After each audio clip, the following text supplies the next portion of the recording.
Yeah,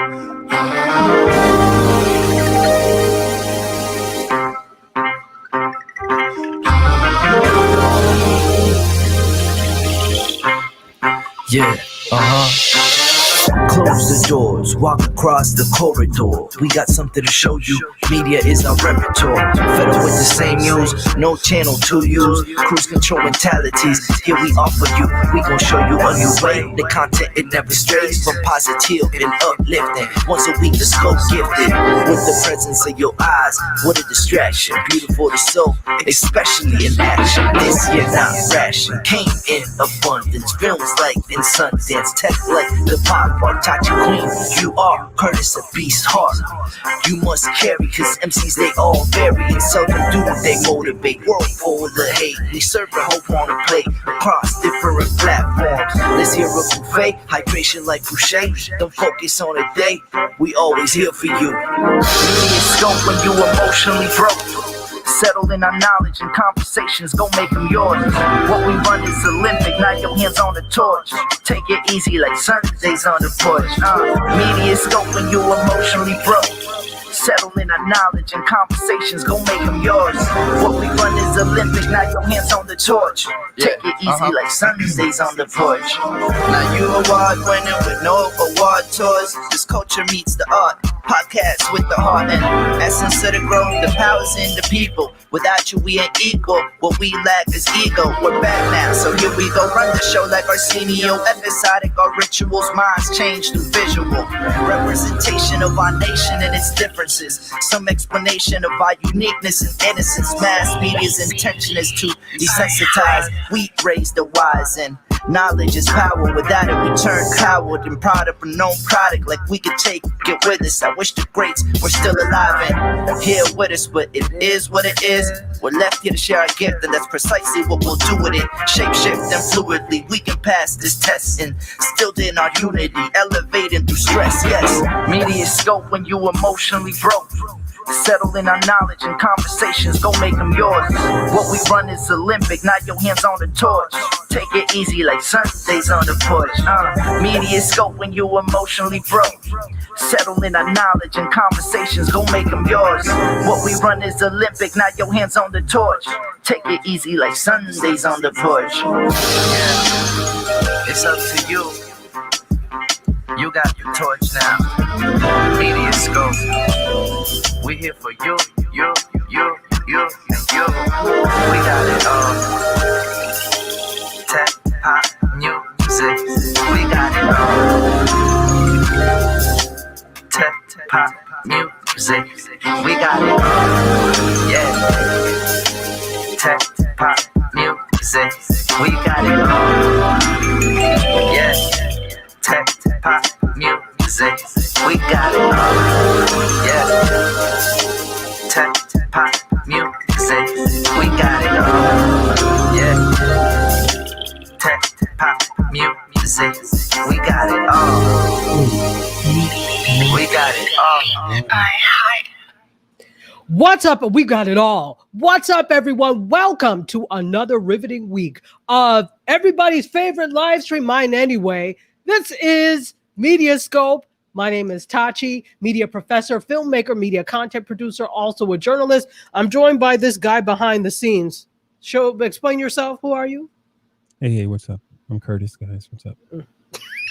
That was the most lackluster greeting I have ever heard. But what was I expecting? So, whatever. And look who is here. Glow is here from Breakfast with Dryer Buzz and also Conversations with Glow. She's got her own podcast. Thank you so much for being here. I am super excited. She says, yay, I get to catch it. Thank you. And we're throwing it at you. Thank you so much for being here. What's going on, Curtis? What's happening in your world? Yeah, not a whole lot. It's been busy. Lots of busy stuff, huh? Yeah, and it's like I feel like I'm still recouping. Well, I mean, pole work is really hard, so I'm sure you are recovering. You need a lot of upper arm strength, upper body strength to make that work. So, especially using platform shoes, those gold platform shoes. I know it's a lot of work. So, That can be tough. Yeah. Yeah, so but what doesn't kill you makes you stronger. So Absolutely. you might want to switch to lightweight platforms because I'm sure that's weighing you Yeah. down. Yeah. Yeah. The motto. It doesn't. It won't kill you. There you won't. They won't kill you. Fantastic, fantastic. All right, well, we've got a lot to talk about, so I'm just going to get to it. Could I have the intro for media, please?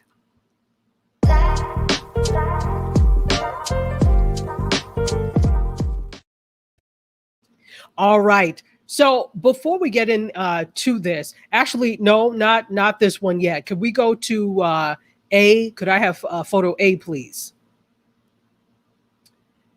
Because yes, I am going to announce again about the NAB show because I actually have a code for you all for this time. So as you know, the NAB show is the largest show of new media technology, I would say in the world, but definitely in North America. You have all sorts of, like, whenever new cameras or new media equipment debuts, it usually debuts there. It is going to be October 9th through the 13th in Las Vegas, Nevada. They have super crazy great hotel rates.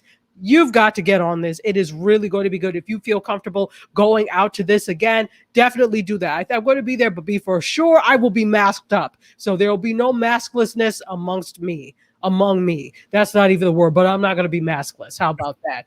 Okay. So I will be there, and I have a code. You can go to the exhibits for free. I can give you a free exhibits pass. It is going to be so amazing. And it's not just exhibits. Not only do you get to play around with the cameras and see what's happening and new in the industry, there are demonstrations on the floor. There are also sessions that you're going to be able to go to. So it doesn't give you access to the entire thing, but there is so much just in the exhibits alone. You almost don't have to do that. And if, for example, Glow, you have a podcast, you may want to register as press. So if you register as press, and they give you your approval, and you could go as press, and then you have access to all of the sessions. I think except for like the education ones where they're actually doing learning things there, but other than that, you have access. So the code is E as in Edward, M as in Mary, 09. Again, E as in Edward, M as in Mary, 0, the number 0, and 9. So use that code at checkout when you go to nabshow.org, and you can get an exhibits pass for free. It is so cool, and I really want you to be there. And if you're going to do that, maybe we can do a MediaScope meetup in Vegas. MediaScope at NAB with the symbol at NAB. That's like fun. It does sound like fun, doesn't it? It does. Even if it's just me, I don't care. I'll be there. So, and of course, if you can't make it, I will be shooting live from the show floor, letting you know what's happening. I haven't done that in a while, so I'm anxious to get back to that, MC. Yeah, that sounds like fun. And actually, it's kind of making me think. I might just, if I can try to get out there. Okay, get yourself a free exhibits pass. Yeah, absolutely. Yeah, just go ahead and register for it, because even if you don't go, at least you have it, right? So that if you decide, you can do that. Right. So thank you, Glow. She put up the code. It is EM09. It is in the chat on Facebook, and it's up here. And look who is here. Terry Johnson is here. What's up, Terry Johnson? She says, hey, MediaScope fan. Well, hey to you. And if you didn't know, our mistress of food truckery, she's the minister of libation, the queen of food truckery, the mistress of food truckery. She will not be here today because she has a workshop that she's doing, but she has passed the reins over to you, Terry Johnson. So you today are in charge of the food truck. You better get to dealing it out. Put on your gloves and let's go. Anyway, let's go to our first story. Could I have story 1, please? So unfortunately, we have a rest well. Charlie Robinson, who was an actor best known for Night Court. I'm sure you all, did you used to watch Night Court, MC? I did. It was hilarious. I loved Night Court. I thought they were hilarious. So he played the court clerk. He passed away at the age of 75. So it's he's done a bunch of things, some things I didn't even know. So of course he was Bud Harper in Home Improvement, that we know. He was Sergeant Jeffries in Heart of Dixie, Mr. Munson in Mom, and also Charles in the romantic television series Love in the Time of Corona. I didn't know he was also in Set It Off. Remember Set It Off? I do. Yeah, that was the classic. Yeah, yeah. Who did he play and Set It Off? They don't have it, but I don't even remember him in Set It Off. Yeah. To be honest, it's been so long since I've seen it. For me, that's not the type of movie that I watch like all the time. Yes, I saw it once and I was good. Not that it wasn't good, but I'm like, I'm not in the mood to watch people on the run and possibly getting killed. I'm not in the mood for that ever, ever. So, one time in the theater was good, and then I moved on. So I haven't watched it in a while, so I couldn't even tell you who he played in Set It Off. Maybe somebody here could tell us, but he also was in Fences, and that is an August Wilson play that is just absolutely amazing. And of course, they turned it into a movie. One of my favorite August Wilson plays. So he played Troy in Fences and Willie Loman in Death of a Salesman. So. Oh, you said Fences. Is that with Denzel? Fences, right? With Denzel, right. Yeah, but yeah. But he played in the stage play. Not the movie. Oh, not the movie, actually. Not the movie, right. So the August Wilson play, the movie came, of course. When was that? Okay. Was that like maybe 4 years ago that Fences came out? Yeah, I don't know. But it was a good movie, though. Thank you, but you're useless. Anyway, so speaking of Fences, fun fact, my drama teacher in college actually played the best friend of Denzel in Fences, the fair-skinned guy with the freckles. Okay. This is in the movie, right? In the movie. Okay. All right. Cool. Yeah. So he played in the movie because he is an accomplished stage actor. Stephen Henderson was my drama professor at the University of Buffalo. So hello, Professor Henderson, if you are watching. You're doing great work. He's been in a lot of stuff. He's absolutely amazing. He was also in what's that movie with You're Frozen. Am I frozen? Yeah. Hold on, let me look. Oh, you can hear me though, right? Yeah, I can hear you. Okay. Yeah, my thing is frozen. So go ahead and put up the show card because I can see that I'm frozen, and we'll be right back.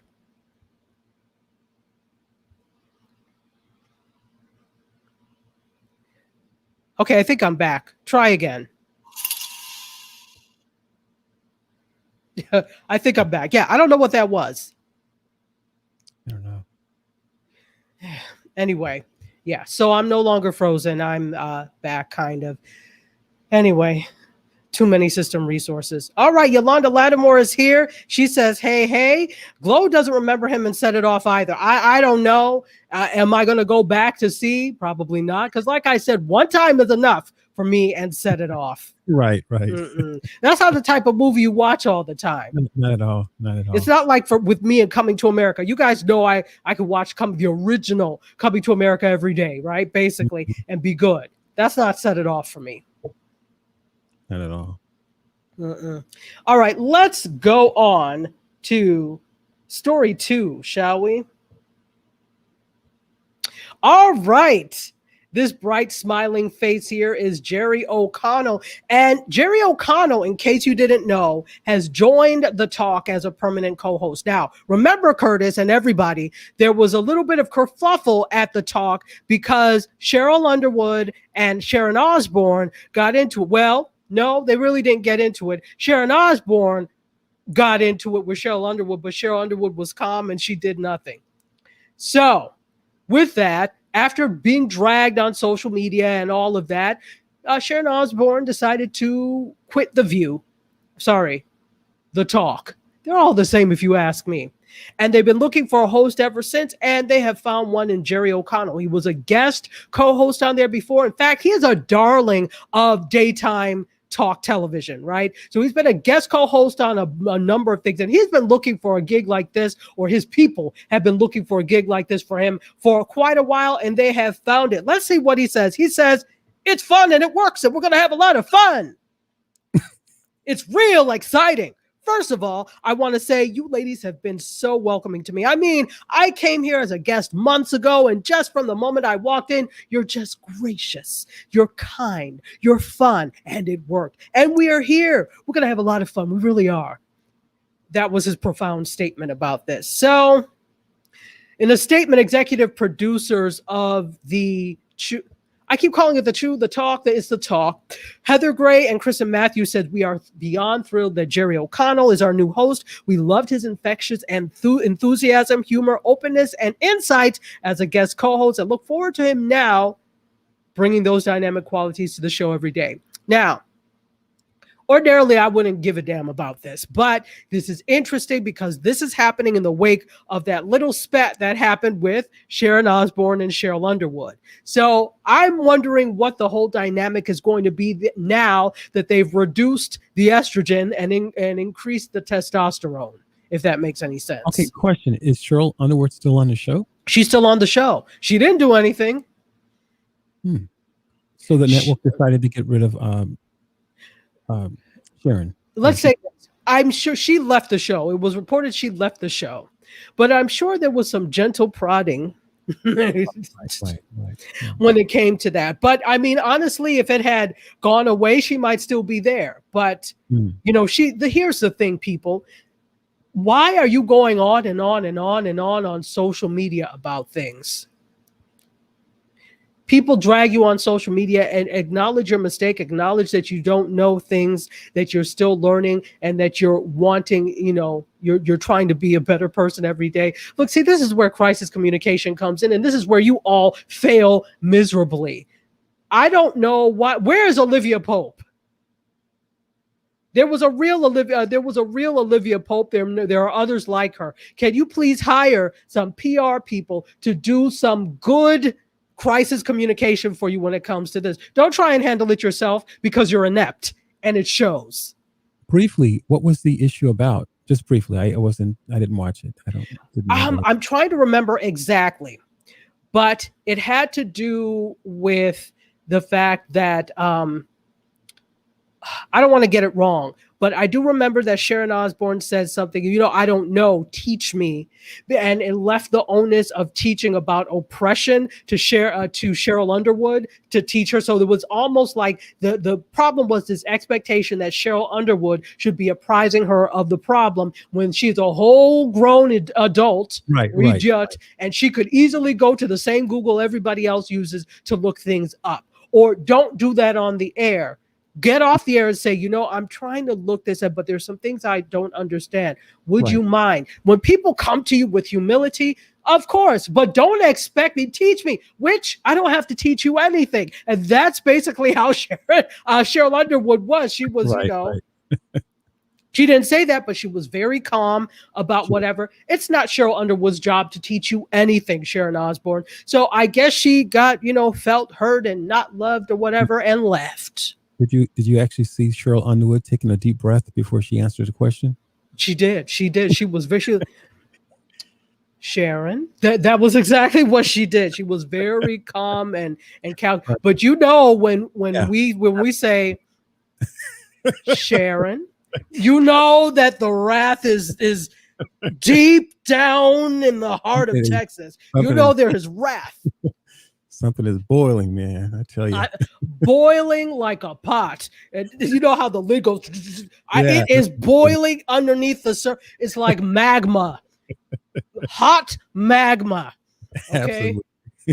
We all have that hot magma, but when people don't want to try and people expect you to do that magma boils over and the volcano erupts. So she was trying to keep the magma from disrupting the Earth's crust, and she was like, Sharon,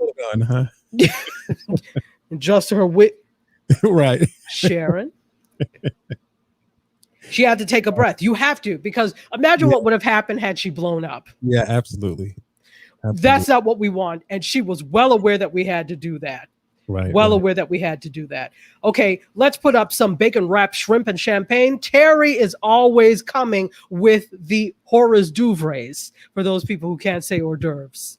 She's also taking orders for the food truck. She is standing in for Serena. So feel free to, we had a couple of specials today over on the IG side. We had bento boxes. She did tacos and margaritas. It's not Taco Tuesdays, but on MediaScope, it's Taco Wednesday. So she was all over that. So let me say, hey, I haven't said hey to people. There we go. Oh, Terry. Do you see what Terry put on the screen? Oh, I didn't see what happened. It's still there. What happened? Nothing. Forget it. Forget about it. Nothing. And let me take that down because those are as good as gone. Anyway, let me say hey to everyone. First of all, I'll reintroduce myself. In case you're just joining, I'm Tachi, media professor, filmmaker, media content producer. Guess what? I'm also a journalist. This is MediaScope. Every Wednesday, 6 p.m. Eastern time. We're on all these different platforms you're watching and listening on. And let me greet everyone properly. Hello to those of you watching on Facebook Live. If you're on LinkedIn Live, hello. Put something in the chat. Sometimes it's hard for me to see you over there, but make sure that you put it in. I'm greeting you. If you are watching on, let's see, we got YouTube. Oh, YouTube, right? So if you're watching on YouTube, what is up, YouTube? Good to see you. We're new on YouTube. We're the new kids on the block, but we are enjoying our time in the neighborhood. What's up, YouTube? Those of you listening on WJMSradio.com, greetings. Hello. And of course, we have our family in the Caribbean out of Nassau, Bahamas, Gospel 107.1 FM. To you, blessings. Yeah, no, you're right. Same category. What happened?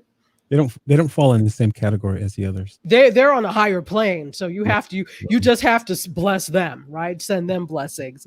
Oh, and Jeanette Ashworth is here. Hello. She says you love my program. Well, we love you. It's really, guys, it's because of you all watching that we even do this, that we're coming up on 6 years, and I'm so excited. It is going to be an exciting show that's going to happen on July 28th because the 6-year anniversary is the 29th. So we'll do it a day before July 28th. It is going to be off the rafters. That's not the saying, but I like it. You know, I like to make my own sayings. All right, let's keep going. We're going to go to story 3, please, off of Jerry O'Connell on to, you know, this guy? Yeah, almost. You're like, because I don't watch TV, I'm not quite sure. Well, I know the name because you sent it to me and I posted it. So, but I know he's a couple of programs with his, I think, Good Times, right? And yes. Okay, so at least you know. Yes, so Norman Lear, ladies and gentlemen, and I was at a Nat Pete where he was, and he just gave such great. It was a session between Norman Lear and Quincy Jones. It was so good. So good. And so Norman Lear, you'll know him from All in the Family, Good Times, The Jeffersons, Maude. He also, what else? He's done a bunch of stuff. Sanford and Son, that was him too. So Different Strokes, that was him too. Wow. Yeah, this man has had a long career in TV and still at it. So all these classic Norman Lear sitcoms are going to stream for the first time under a deal he has with Amazon. Look at this. He's coming into the 21st century with streaming. So this deal is going to provide the largest volume of Norman Lear's complete series content ever available to stream. So according to a news release, we're going to get All in the Family, Maude, One Day at a Time, and Good Times. They're all going to launch July 15th on IMDb TV, which is, this is a partnership between Amazon and IMDb TV. And this makes the first time that all seasons of All in the Family and all episodes of Maude are available to stream. Okay, this is another one that he did, and I'm sure you didn't know this. 227. Really? No, yes. I didn't know that. And You know what? I have to see. For some reason, I'm wondering if he was involved with Amen. I'm not sure. But yeah, he did 227 and Different Strokes. They're going to launch on Amazon Prime Video on July 15th for no additional cost of Prime. Oh, and we are moving on up. I can't wait. I have Amazon Prime, one of the few things I actually pay for. So this is Really? going to be good. So, Yeah. so how did you end up paying for Amazon Prime? Is that just for the shipping piece of it? It was the shipping. Yeah. I'm not going to lie. It's not like I was overjoyed by their by their library. So they have a lot of stuff in the library, but they don't have a lot of original programs. So I wasn't like, oh, yay, video. I was like, oh, yay, shipping, because I order so much heavy stuff. Right. I did. Look, half the stuff I get from Amazon, I would not if I had to pay shipping. I'm telling you, because shipping is sometimes more than the actual thing. Absolutely. Order a couch and see what happens, and you don't have Amazon Prime. Right. Anyway, so Lear is going to celebrate his 99th birthday this year. Wow. 99. So that's awesome. Good for you. Good for you, Norman Lear. Still working at 99, and he's like not going anywhere. So good for you. We can't wait to be able to stream some of these classics. I'm a big Jefferson stan, so this will be something cool for me. All right. So are you one of those people who will just like, you've seen every episode, but yet you may be busy in the house, you've got the episode playing in the background? I always have the TV on. That is the nature of me being a TV addict. I told you that my mother named my sister and myself TV addicts. Wow. Because I told you we would eat, pretend this is the plate and I'm at the table. So we would be eating and the TV was over in the living room. And then we do this. And then we do this. And we kept doing it. And they was like, sit down, the TV's not going away. We didn't care. We still did it. So finally, they allowed us to eat in front of the TV, which was the beginning of TV addictdom. Not a word, but whatever. So let's see. Jeanette Ashworth says, save to you. Much love, respect, and admiration. Absolutely. Also incredible. Wow, says Glow. Jeanette Ashworth also says the Jefferson theme song is so memorable. It really is. And Good Times. Good Times is pretty memorable too. But it wasn't a good time for them till the very end when finally got out the ghetto. Yeah, that was their thing. And Cabrini Green. How about when James got shot? That was a terrible, terrible thing. I'm like, did you have to kill him off? But how else would he have left? He was such a devoted family person that wouldn't have happened. And there were creative differences, right? The reason. Oh, and you know whose favorite show Good Times is? That's what's the name? Kevin? Yolanda.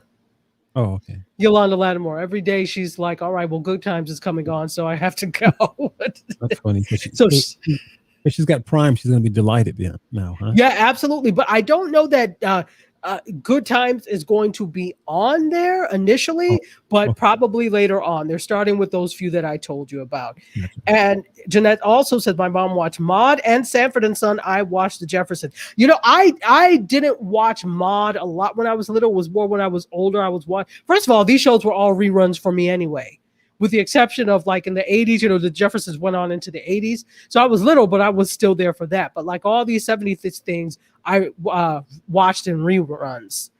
Jeanette Ashworth said, all in the family could be cringeworthy. It bloody was cringeworthy. And here's the problem with All in the Family.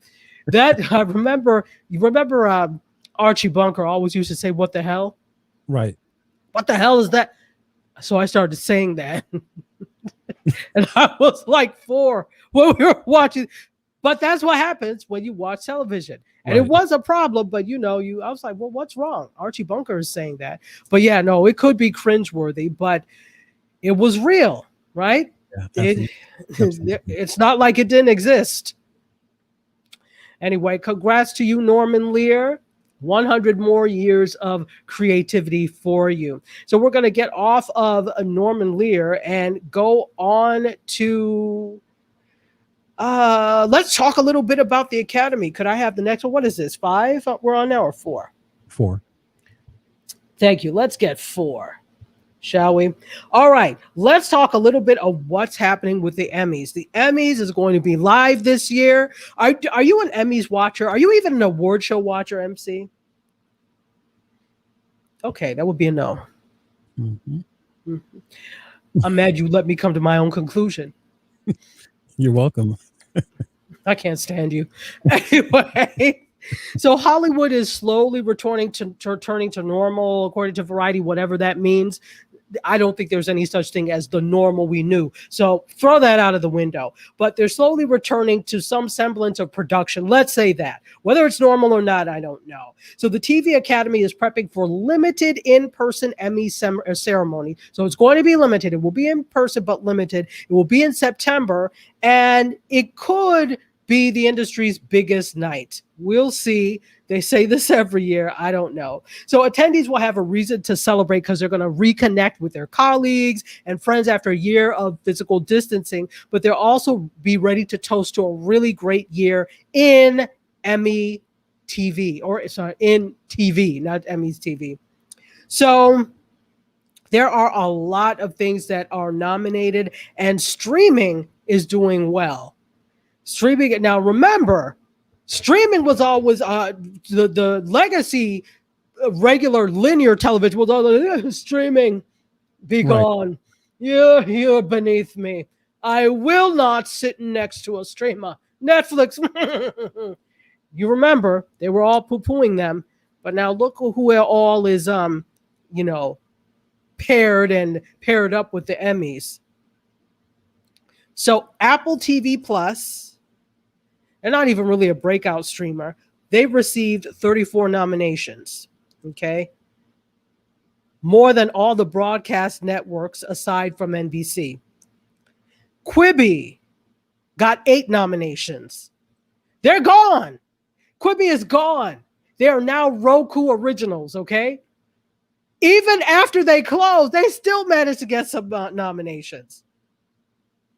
One more than Fox did. This must sting like the dickens. So AMC, once again, an Emmy juggernaut, thanks to Mad Men and Breaking Bad, didn't get a single nomination this year. But AMC Plus, their streamer, got one. There were also some things from HBO Plus. So this tells you that the level of programming that streaming is coming up with and the originals from there is edgier. It resonates more with audiences than what the legacy linear television houses are producing. I know Fox is mad. I know all of these legacy linear television outfits are upset. Wasn't it? Did you say something about? I don't know how long ago it was. Maybe a few months ago about Stephen King saying something about the. Was it Stephen King saying something about the? I don't think it was Stephen King. I can't remember, but I know who you're talking about. It wasn't Stephen King, but I know what you're talking about. Some people have always said something. And remember, remember, here it's coming. People are eating a whole lot of humble pie. Big slices of humble pie are coming out of the bakery and on the MediaScope food truck, okay? Because they came to the food truck and they are slicing that pie. In fact, take a whole pie because you need it. You need a little humility. So remember, Steven Spielberg now has a deal. His Amblin Productions has a deal with Netflix. So, okay. So it was Steven Spielberg then, right? That said something about the issue. Steven Spielberg was not happy. Right. So let's talk about like 3 years ago about the fact that Netflix doesn't have anything, in theaters, but yet and still they are eligible for Oscar, getting nominations for Oscars. But he's like, well, they're not in theaters. Being in theaters does not mean you have a good film. Right. You're just upset because somebody is disrupting the Hollywood system. That's why you're mad. Tell the truth. Ready Player One made $2 and you're mad. You're a brilliant filmmaker, but Let's tell the truth here. Don't be salty because someone else has perfected the wheel and it rolls better than your square wheel. Your square wheel just slides, basically. It gets stuck in the dirt. And you keep using a square wheel because everybody in the industry uses a square wheel. And they said that the square wheel is a standard. So now somebody comes and makes a round one and they spin circles around you all. And you people riding on square wheels, sliding into the dirt, you're mad. You can't be mad at that. Yeah, that's a great analogy. Thank you. You know I love my analogies. Get a round wheel, people. Get a bloody round wheel. You too could get some nominations. You too could be in a chariot riding in circles. So now Steven Spielberg is producing something on Netflix, the very network that he kind of... Right. Well, his production company, Amblin Entertainment, they are producing some things for streaming. Yes. And Netflix is I'm trying not to laugh, but it's like, that's why you need not open your mouth all the time, because you never know when you're going to need people. This industry is small. This business changes all the time. You all thought it was going to be the same way forever. These boring in-person award ceremonies, these boring shows that you always, and the same 10 people get things green lighted all the time, but now things are changing and you don't know what to do.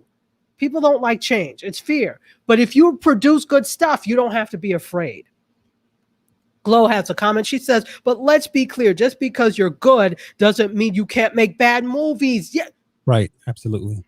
If you don't get yourself something free from the food truck, Terry, give her a snack for that one. Give her a snack. Choose what you like, Glow. Choose what you like. Jeanette says, how quickly things change, Tachi. Wow. In terms of networks and award runs. Oh, my goodness. And this is why, you know, when I was full-time in the classroom, I would have students in my media class that would come and ask, do I have to buy the book? A, that means you already have an M- because you're not going to pass if that's your attitude.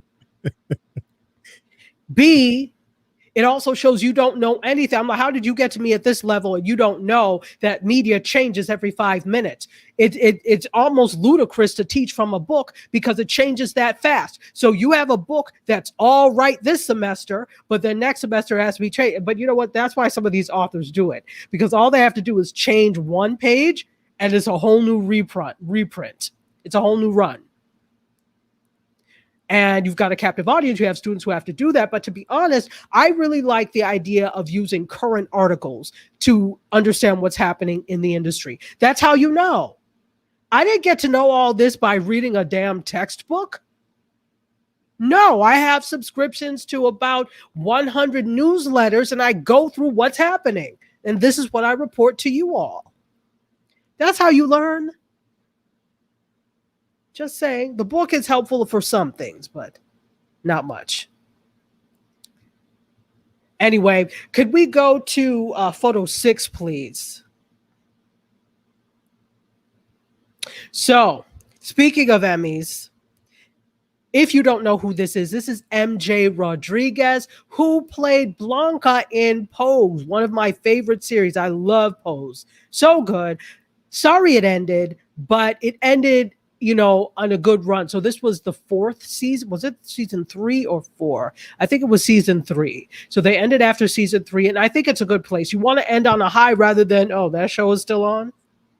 So it's good that it ended. So Pose ended. And this is MJ Rodriguez. She was like the star. And the thing that I liked about Pose is that while, you know, many of them have been acting for a while, they're not like, oh, these actors that are XYZ. They're really in tune. A lot of them were really in tune with the ballroom scene in addition to acting and doing things. So it came off very authentically.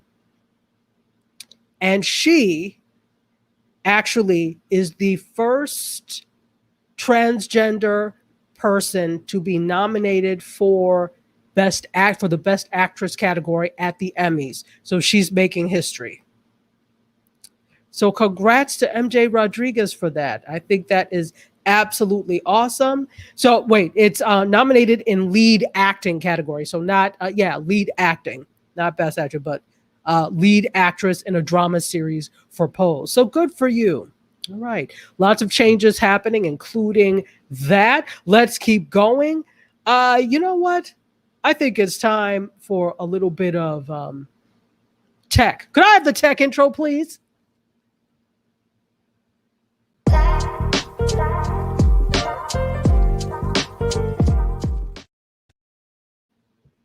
You had me smiling for a long time there, so I decided I was just gonna keep smiling. Just yes. Yeah, you did. You did.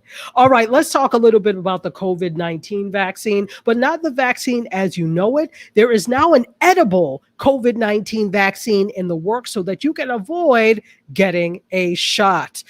So obviously, those of you who, even if you haven't had it yet, I'm sure you've heard the reports, with the 2-dose ones, you get the first dose, most people end up okay, but the second dose is where you get the full effects of whatever, right? But now there's a Canadian biotech company that has created a brand new solution to these woes, and it is a vaccine that dissolves in your mouth. So, the Listerine breath strips? Think that.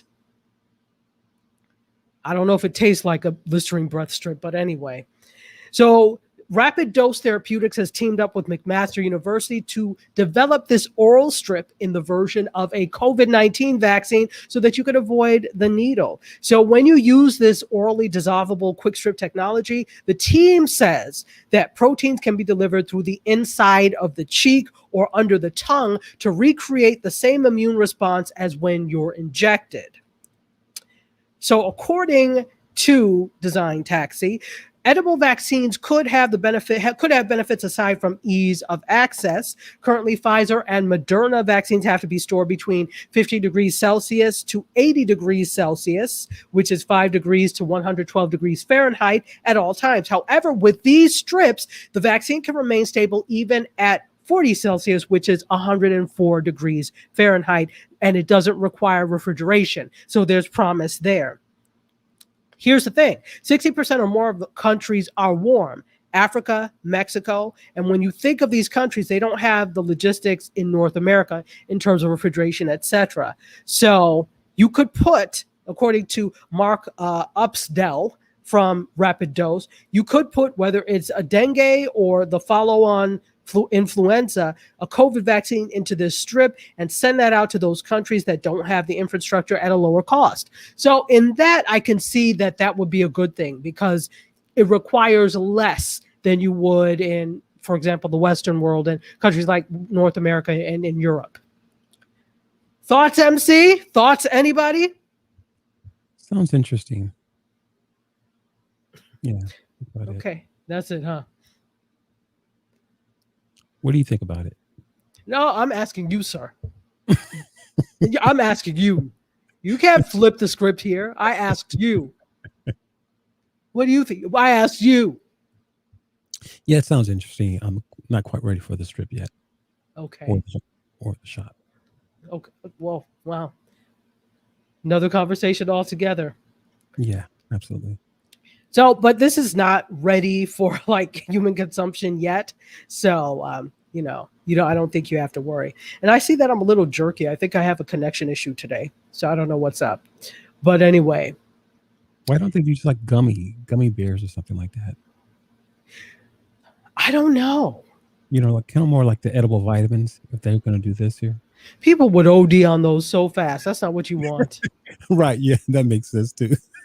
That is not what you want because people will eat regular vitamins like gummy bears, like these chewable vitamins. So that's not what you want, unless it was doled out where you had to go and get it and they only gave you 2, right? And that was the dose.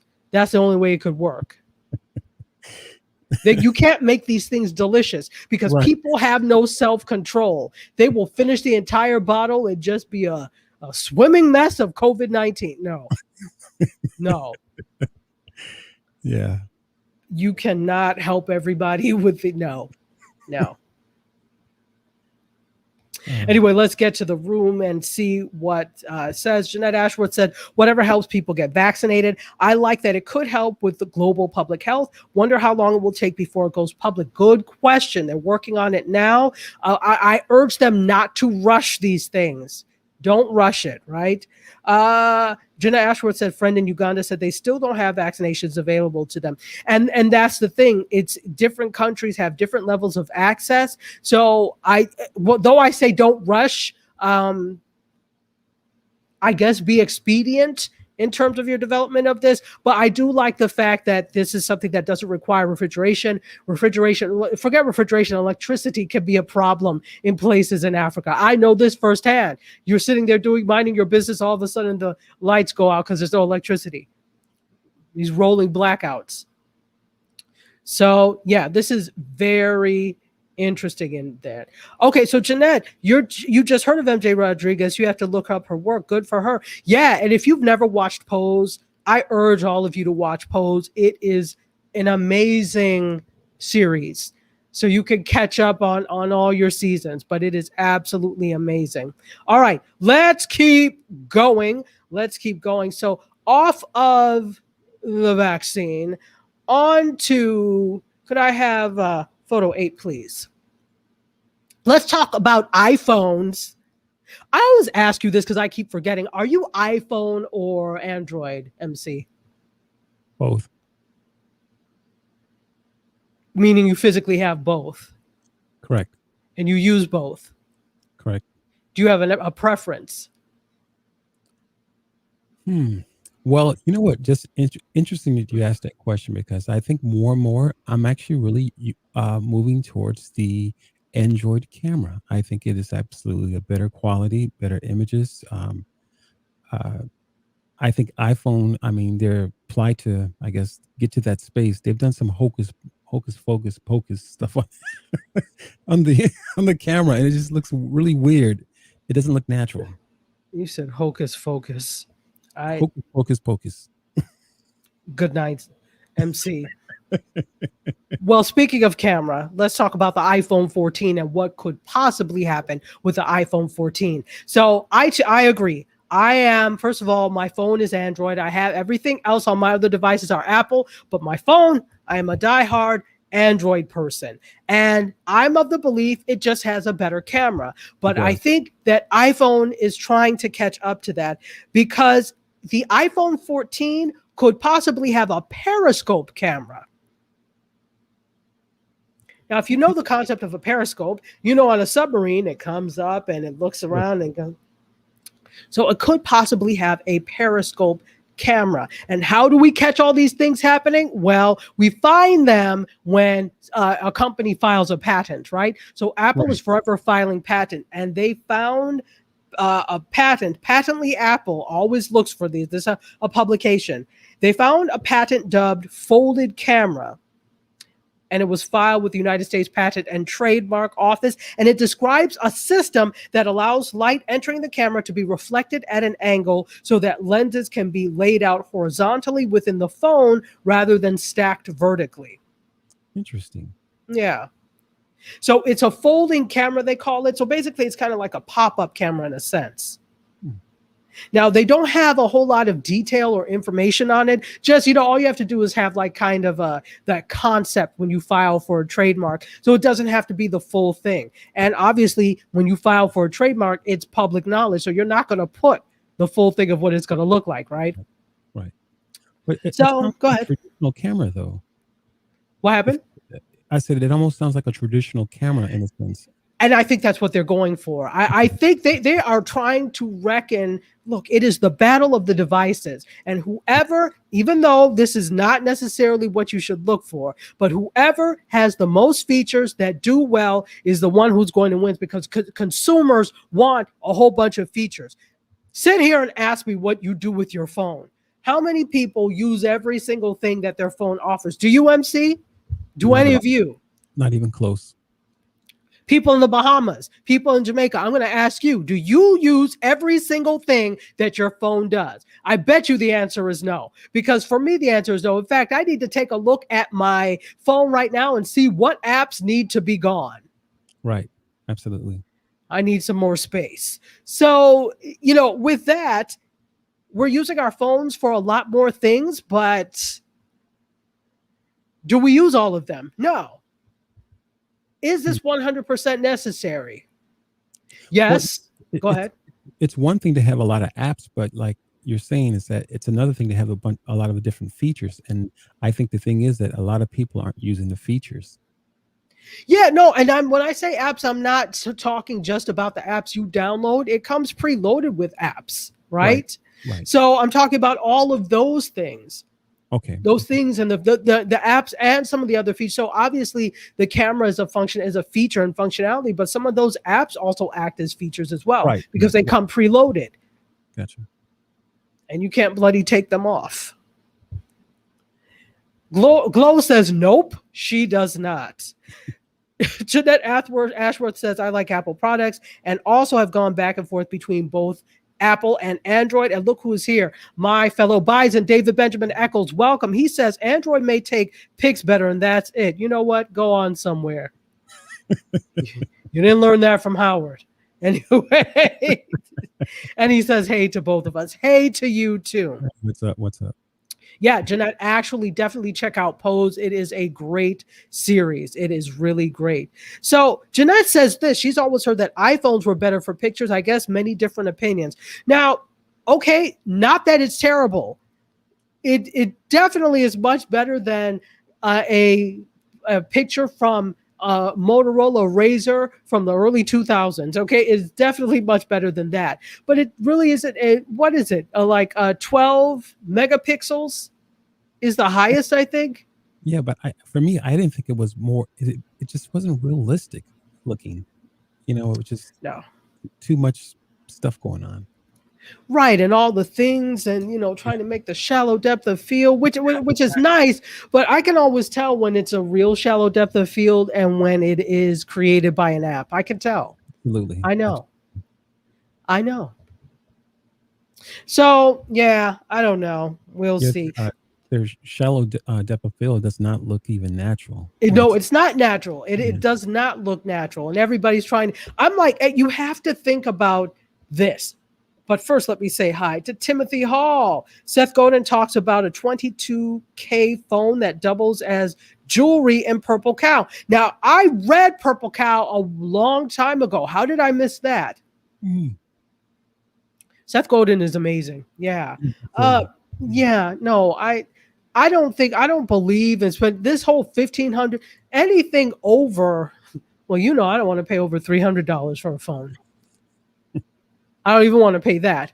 But I've come to realize that the reality is you're going to pay at least that for a smartphone. Okay, fine. I'll give you that. But when people get into paying thousands for it, I can't see the utility in paying thousands for something that will soon become obsolete. At some point, it's going to be obsolete unless you are continuously trading in every time you get a new phone.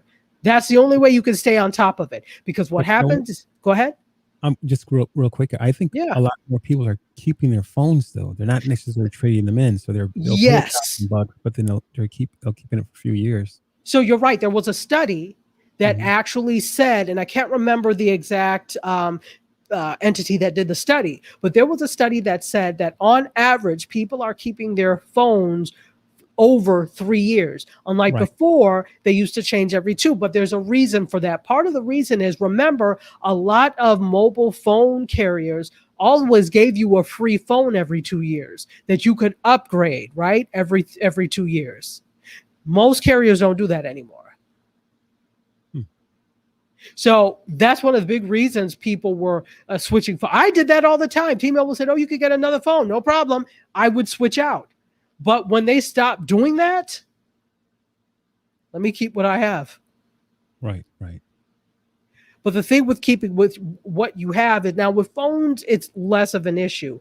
But, you're not going to have the latest technology in 4 years. So if you have a phone that's 4 years old, you're talking about several years behind technology-wise. Right. Are you? And there may be people that will buy it.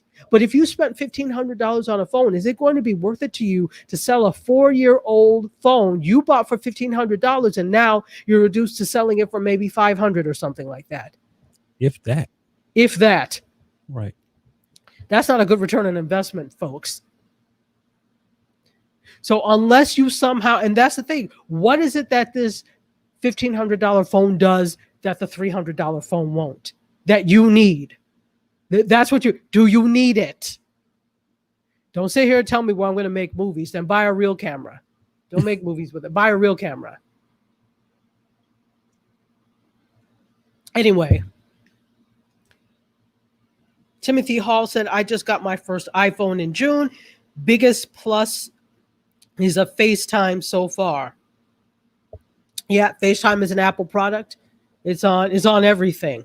So, and that's good. But, even if you did not use FaceTime, there are other things that you could use as well, right? Right. So, but that's the biggest plus for him. So it really depends on what you need, right? Anyway.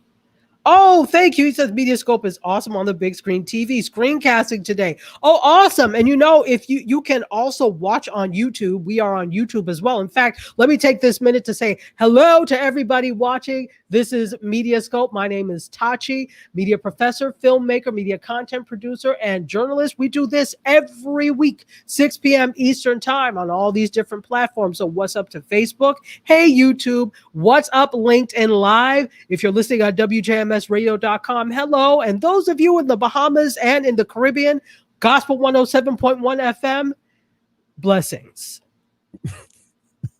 Right. I feel like I have to bow when I do that to them. You just feel like that's something you need to do. Blessings. You need the angels, the music, Yes, yes. Just picture the angels' music playing. Handel's Messiah or something. I don't know.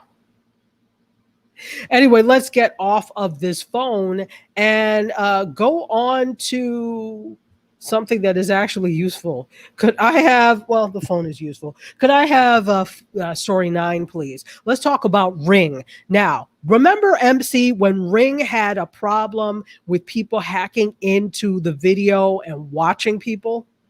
I do. Okay, well, Ring has now made its video doorbells and security cameras more secure. How?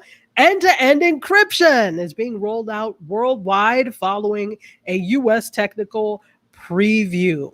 So here's the way it works. You can use Ring doorbell and the home security cameras to get a live feed of the camera on your smartphone, even when you're not home, so that you could check on your property, etc. You could also, like with the doorbell, see who's at the door, right? But this has privacy concerns, as has been shown in the back. So, with that, they're rolling out the end-to-end encryption. First rolled out in the U.S. in January as a technical preview, and now it is rolling out worldwide to ensure that videos can only be viewed on specific mobile devices or specified mobile devices. So Ring already encrypts, so they say, video from devices when they are uploaded to the cloud and stored on their servers. But this opt-in feature offers an extra layer of security. I don't know why all of this end-to-end encryption took this long. I'm sorry. Right. Exactly. So end-to-end encryption is supported on wired Ring devices only, including the Ring Video Doorbell Pro, Ring Video Doorbell Pro 2, as well as the Ring Video Doorbell Wired, the brand's most affordable home security device, and the Ring Floodlight Cam. It took you too long to come up with that. Yeah, that's the same gaffe that Zoom did, remember? Zoom didn't have end-to-end encryption either, and that's how people were able to get the link from Google, no doubt, come in and do all sorts of stupid things. Wow. This is why, so when you see my door over there? That's a hurricane door. So when I had that hurricane door put in, I have an old school doorbell, which is like, in the cement. It still works if you touch the wires together, but I couldn't put like the button or the knob there. And they're like, oh, you could get a Ring. No, ma'am. No, sir. I'll look out the window to see who's there. Right. There are enough of them, and I could just kind of sneak a look and see who's there. I don't need the doorbell, especially after all those issues. So anyway, the end-to-end encryption is rolled out for those Ring devices, so you're kind of safe. Let's keep going because we are out of time, but I want to get everything in. Could I have story 10, please? Let's talk about story 10. Airbnb has welcomed their first fully 3D printed home called the Fibonacci House. So remember last year we showed a video of a 3D printed home. So it's not 3D printed with resin or plastic, okay? It is 3D printed with cement in most cases. So it's a huge 3D printer that can actually print a house. Okay. So this Fibonacci house, as you see, is the first fully 3D printed home to be listed on Airbnb. It's located in the idyllic hills of British Columbia in Canada, near the quiet Kootenay Lake Village. It's kind of cool, I think. It is. It is. So even the bathroom sink was 3D printed in concrete before being sanded down and then coated down with a water-resistant resin. So they even 3D printed some of the things in the house. So if you want to spend the night at the Fibonacci house, it will just be $128 per night. And here's the thing. The funding that they get with these bookings is going to go to global nonprofit World Housing's initiative to 3D print low-cost housing for single mothers, which is awesome. It is awesome. Absolutely. So if you're going to BC, take a look at this house, go stay there because the money is going to a good cause. Good for you. Good for you. Quick question. Do you know if there are any plans to bring any of the 3D printed houses to the States here? To the States. Yeah, because this is good question. Well, the first 3D printed one that I talked about last year was in the States. I mean, but was it hosted with Airbnb? No. It was just 3D printed, but it wasn't hosted with Airbnb. This is the first one for Airbnb. Gotcha. First one for Airbnb. So, all right, let's keep going. Could I have the next one, please? Let me have story 11. Let's talk about Richard Branson. You know, he just recently went to space, took a couple of people with him, or I think there were 4 of them, but they went to the edge of space, okay? They really weren't in outer space. They were at the edge of space. And Virgin Atlantic, his company, is giving out free trips to space with a charity sweepstakes. So following Virgin Galactic's successful flight to the edge of space, they're offering interstellar trips for non-billionaires too, because these were billionaires that went. So they have teamed up, Virgin Galactic has teamed up with Omaze to announce a sweepstakes that's giving away 2 seats aboard one of the first commercial space flights. So the sweepstakes are free to take part in. I don't know if you've ever seen things with Omaze, but to me, there's always a catch. So it's free to take part in. Donations to Space for Humanity is a nonprofit organization working on democratizing space for all. If you make a donation, that will give you more entries. So you can do it for free, but a donation will give you more entries, and that will increase your chances of winning the space flight. So this is important to note, according to Ed Gadget. If you do win, you'll have to go through training regimens to prepare you for the trip, because he had to go through some rigorous training. You can't just fly to space now. Right. You can't just say, can I buy 1 ticket to space, please? You have to go through some training.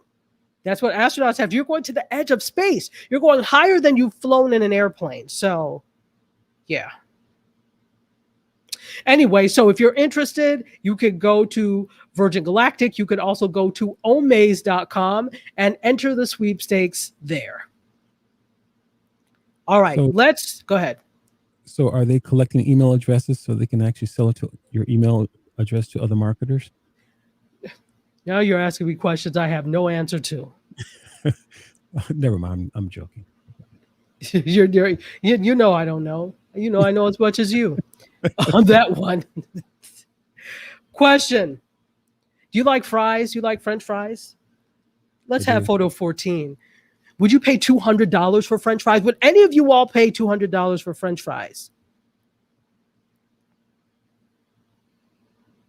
That's a resounding no. So today on What the Hell Is This? We've got 2 What the Hell Is This today. This is kind of a What the Hell Is This? The world's priciest fries will set you back $200, and you still have to wait 48 hours for them. So you have to call ahead 48 hours ahead of time to order them. They are in honor of National French Fry Day in the U.S., and they are at New York City's Serendipity 3. Now, This does not surprise me because Serendipity is the same restaurant that has the $1,000 ice cream sundae with like gold leaf and all of that on it. So I'm not surprised. I'm like, this sounds like a Serendipity thing. Read further, it was Serendipity. Went to the one in Vegas, and it wasn't that. It was good, but not like, oh my gosh. So I'm like, all right, because I just wanted to try what the food would be like. But I do like the atmosphere. So this is what you're going to get. Cooked fries, which are blanched in a mix of Dom Perignon champagne and J. Leblanc French champagne, Adron vinegar, before being cooked 3 times in pure goose fat that comes all the way from Southwest France.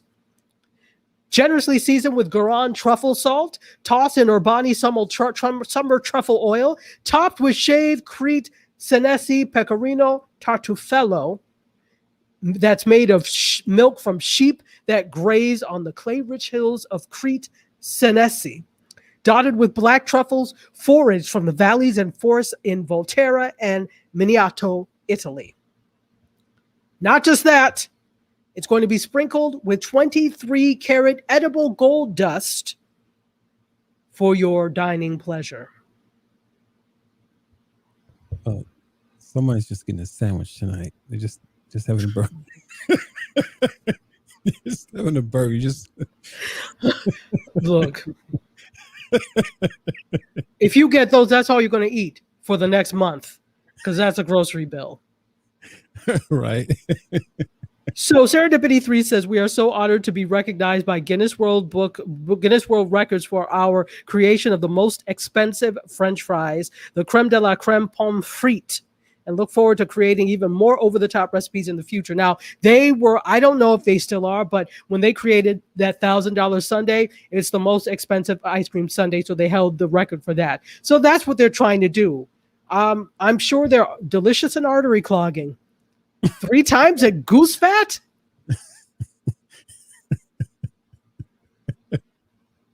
You know, what comes to mind is this intern working for the company having to dip the having to dip the fries 3 times, but not quite 3 times. And to be instructed by the chef, you need to dip those fries. Oh no, 3 times. 3 times, I said. And speaking of food, our final story for real today on What the Hell Is This?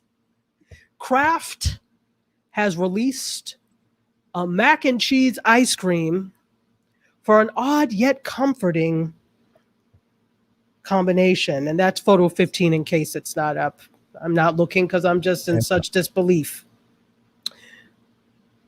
They've teamed up with Brooklyn-based Van Leuven Ice Cream, and Terry, I'm sure you know about this, to create a macaroni and cheese flavored ice cream in honor of National Macaroni and Cheese Day this week. How many holidays are there this week?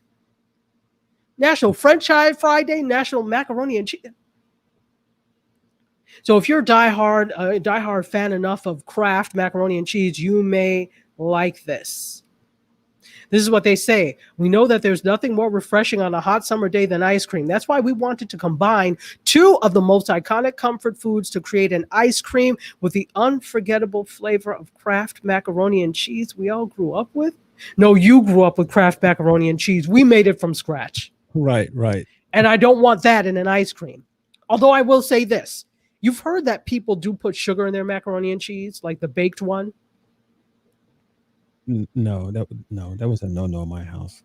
No, we don't. No, nobody did that in our house either. But yeah, there are people who do make the baked macaroni and cheese, and they put sugar in it.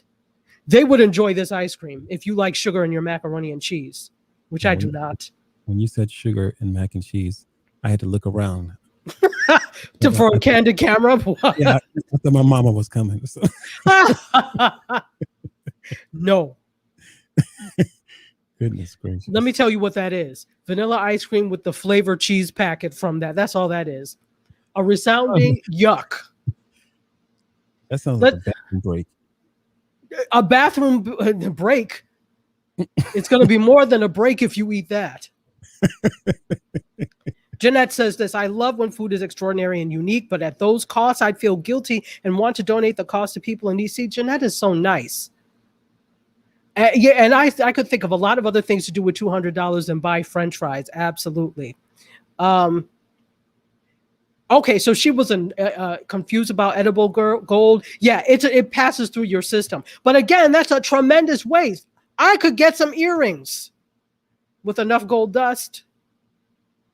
Yeah, no. Terry says, ugh. And it really is. That's why that's today's what the hell is this? Sugar in baked mac and cheese. Yes, there are some people who do it. And it's just like the difference between sugar and salt in grits. There are some people who will put sugar in their mac and cheese. Glow said, what the what? Yes, ma'am. Kraft macaroni. And see, it's not even a good macaroni and cheese. It's that rubbish Kraft. Yuck. Not even Velveeta shells and cheese. I can't. While we all take a break from reeling from this macaroni and cheese, we're going to go ahead and end. Any final words, MC? Great show. Great show for you, too.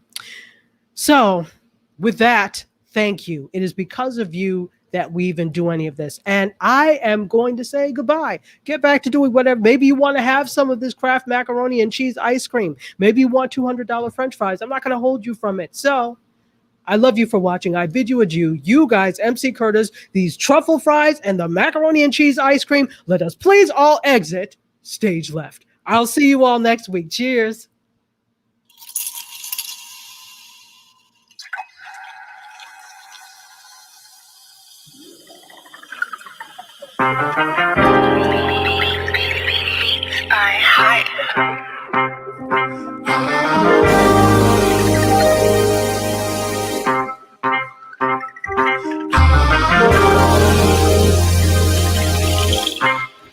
Yeah, Close the doors, walk across the corridor. We got something to show you. Media is our repertoire. Fed up with the same news, no channel to use.